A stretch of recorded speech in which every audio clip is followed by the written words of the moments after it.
Yurukill has got to be one of the strangest games that I've ever played. It attempts to fuse a couple of niche genres into something that I don't think I've ever seen before. I'm sure there must be something similar out there somewhere, but if there is, I haven't seen it. There's essentially 4 major sections to the game, and I'll tell you right up front that I really like 3 of those sections and kinda hate the 4th one. Obviously, that's just my own personal tastes coming through, but as always, I will of course review and explain everything fairly before I get into my own opinions later in the video. So what exactly is Yurukill the Calumniation Games? Well, it's actually a combination of genres which are visual novel, point-and-click adventure, puzzle, and shoot 'em up. Oh, and for those of you who might be wondering what calumniation actually means, it's linked to the word calumny, which is either a misrepresentation intended to harm another's reputation, or the act of uttering false charges or misrepresentations which are maliciously calculated to harm another's reputation. I thought that was pretty interesting, and it does make perfect sense when you understand the setup for the story. To simplify the plot a little bit, you play as a 29-year-old man named Sengoku Shunju who wakes up in a prison cell without any memory of how he got there. The prison itself seems to be located on a large ship, and he discovers that he isn't the only prisoner on board. Very early on in the game, you learn that he and the other prisoners have been convicted of various crimes, but each of them insists that they are, in fact, innocent. Each prisoner is paired with another character who comes to be known as an executioner, and their role is explained a little bit further into the game. The ship finally arrives at Yurukill Land, a floating amusement park in the middle of the ocean, where each team must survive various tasks in order to win their freedom and redemption. That's the basic setup, but there is definitely some details that I'm choosing not to tell you here for the sake of spoilers. Gameplay-wise, it's actually very easy to explain. As I mentioned earlier, the game has 4 main elements, which are visual novel, point-and-click adventure, puzzle, and shoot 'em up. The visual novel section is exactly what it sounds like. It's a lot of dialogue, conversations, and story presented to the player via 2D artwork, text, and Japanese voiceover. I should also point out that there is no English voice acting in the game at all. Throughout the game there will be the odd dialogue choice that you need to make, and on rare occasions you'll have to partake in the Margie Kill minigame. Well, I say minigame, it's actually more of just picking the correct response in regards to the questions you're asked. It's not timed or anything like that, but if you do happen to pick a bad response, you will essentially be killed right there and then. Don't worry though, it's not a roguelike or permadeath system. The game auto-saves beforehand, so if you do fail, you'll just need to start the Margie Kill section again. To pass the minigame, you simply need to provide 4 correct answers in a row, and that's really all there is to it. The point-and-click elements are once again very simple and pretty self-explanatory. You move the cursor over the environment looking for items of interest and then investigate them. Sometimes you'll find an item that you can use elsewhere, or a hint to where something else is, or even a bit more of the story. You can move between various rooms by clicking on the doors and use the shoulder buttons to look around within a room, which could reveal something off camera that you hadn't noticed before. The point-and-click gameplay then feeds into the next section, which is the puzzles. During your exploration and investigation, you'll discover notes, clues, hints, and items which can be used to solve puzzles in the environment. Solving these puzzles is key to progressing in the game, and oftentimes it's the only way to move forward through a specific section. Most of the puzzles in the game are quite simple to understand, while some are based on math, and some are a bit more of a brain teaser where overthinking the answer can be detrimental to the actual solution. And lastly, we have the shoot 'em up sections which occur in between the other types of gameplay. During some particularly heated arguments or heavy story sections, you'll sometimes find yourself engaging in some old school shooter action. These sections play exactly how you'd imagine them to, and are created by the developers of games like Darius and G-Rev. This is your typical top-down, vertical shmup gameplay, and it punctuates certain story beats in an attempt to keep things from getting stale. There are some moments in this gameplay where you aren't actually in combat, but generally you'll control the little fighter ship that you can see here and use your onboard weapons and power-ups to basically destroy anything that moves. And that about does it for the game itself, but before we get into my personal opinions, I did want to quickly mention that you can get a physical copy of the game pretty easily for PlayStation 4, PlayStation 5 and Nintendo Switch. It's not a full price game, and the physical edition is always a deluxe edition, which includes a full color mini art book. I'm going to make more of an effort to mention the availability of physical copies in my reviews, as I think it's an important part of gaming culture that's sadly being slowly eroded for the sake of convenience. So please consider supporting physical media if possible.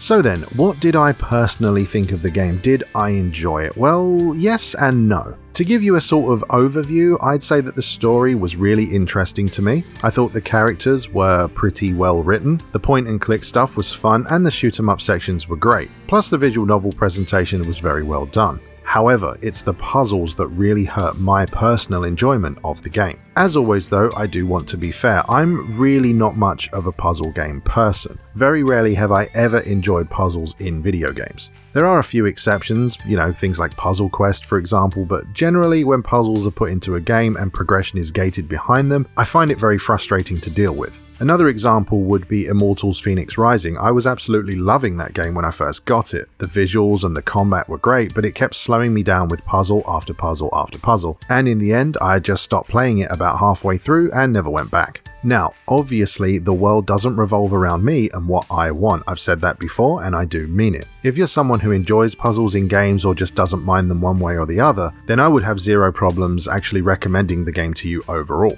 On the other hand though, if you're like me and you really don't enjoy puzzles in your games, then I would say you should either skip this one or maybe just wait a little while and use a guide to pass the puzzle sections only. I think that might help alleviate some of the issues. And to clarify, the game does use a lot of different types of puzzle elements, and some of them I actually found to be enjoyable. I mentioned that I really do like point and click adventure style gameplay, and in that respect the puzzles are pretty fun. I enjoy searching around the environment for an item based on the clues that you get, and then using that item to find the solution to the puzzle. The issue arises for me when you need to figure out some sort of brain teaser or solve a puzzle using math, for example. I've always been awful at those kind of things, and it's absolutely the case here. Having certain types of puzzles in the game really did hinder my enjoyment of it. That said, I know that it's not the developer's fault, I know that it's not the game's fault, it's just an issue that I personally have with it, so I'm not going to hold that against the game. I'm honestly embarrassed to admit that I literally couldn't figure out some of these puzzles by myself. I was stuck on some of these puzzles for maybe an hour at a time, and I had to put the game down and just come back later with help to finally pass it.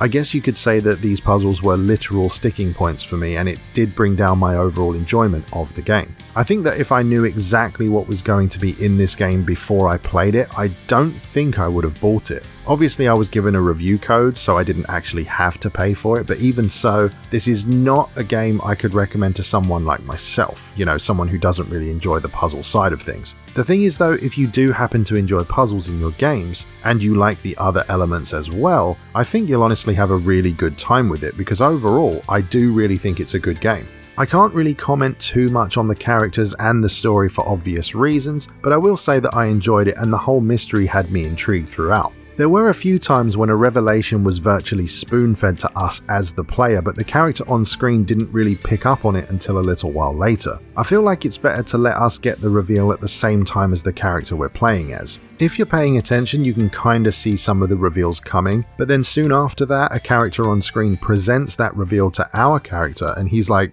super surprised, and I'm just thinking, how did you not see that coming? It's quite rare though that happens, and I think the vast majority of the game is written quite well, at least for my tastes. Visually, I think the 2D character art is nicely done, the 2D backgrounds are decent enough, and the shoot 'em up sections look fine for what they are. Everything appears to run fine on the PS5 version of the game, which is what I played, except for this one cutscene of the ship at the start of the game. It kinda looks and feels like it's running at, maybe 15 frames per second, but perhaps it's meant to look like that, I don't really know for sure, but it doesn't really detract from the game overall. There are some times where the presentation looks quite standard or even a bit by the numbers, but then occasionally you get this flash of style in specific sections and it really does look great. There's a lot of red and black accents which will, of course, remind many players of Persona 5, but make no mistake, this is a very different game with its own visual flair. I just wish they had have pushed that same visual flair a little bit further and arrived at something unique to itself.